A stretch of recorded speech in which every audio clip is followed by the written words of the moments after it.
کہتی محمد تو میں ماں کے لیے نماز توڑ کے کہتا لبیک اما جان، نفل نہیں، فرض نماز، فرض نماز۔ میں کہتا اما جی لبیک، میں حاضر ہوں۔ یہ آپ نے اپنی ماں کے لیے تمنا کا اظہار کیا۔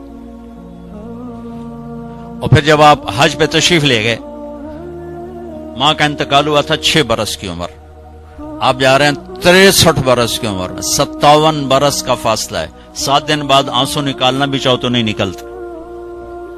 57 برس گزر چکے ہیں اور آپ حج کے لیے نکلے مدینہ سے 26 ذوالقعدہ اتوار کے دن، 25 کو نکلے آپ مدینہ سے بروز ہفتہ، اور ٹھہرے ذوالحلیفہ اور اتوار کو چلے، اور پھر آپ 4 کی رات کو مکہ پہنچے۔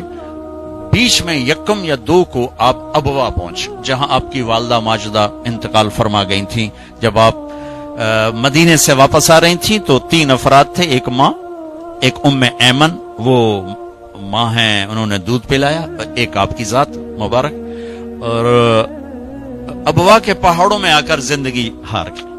میں وہاں گیا، میں نے زیارت کی، میری زندگی سفروں میں گزری، پر ایسے ہی جذبات میرے کہیں نہیں بنے جب میں وہاں کھڑا دیکھ رہا تھا چاروں طرف سن 2000 میں کہ واہ میرے رب، جن دی خاطر تو دنیا بنا چھڑیو دی مان ہوئی تھے چایا، تو ابھی 6 سال دی عمر، ہوئے ہوئے ہوئے ہوئے ہوئے کیا گزری اس بچے پر جس کے آنسوں پہنچنے کے لیے نہ باپ ہے، نہ بہن ہے، نہ بھائی ہے، نہ چاچا، نہ دادا۔ نوکروں سے کہاں تسلی، وہ تو نوکرانی تھی۔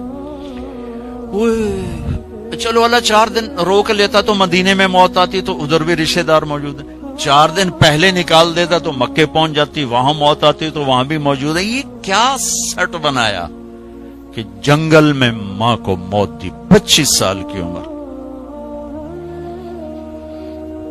میں ہر دفعہ روتا ہوں جب میں یہ قصہ سناتا ہوں، میں ہزاروں دفعہ سنا، 2000 سے سنا رہا ہوں، 17 سال ہو گئے سناتے ہوئے، لیکن میرے آنسو نہیں تھمتے کہ میں وہاں پہنچ جاتا۔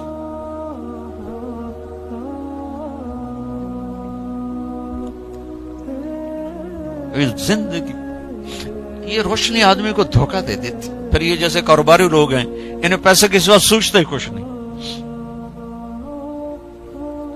میں ایسے دیکھ رہا تھا، یا اللہ یہاں اتھے، یہاں تو نے اپنے کیا گزری ہوگی میرے نبی کی ذات، اور کیا گزری بتاتا ہوں۔ جب وہ چونکہ دفن کرنے کا تو کوئی سلسلہ نہیں تھا، پتھر اوپر ایسے پتھر دے دیے، جب نیچے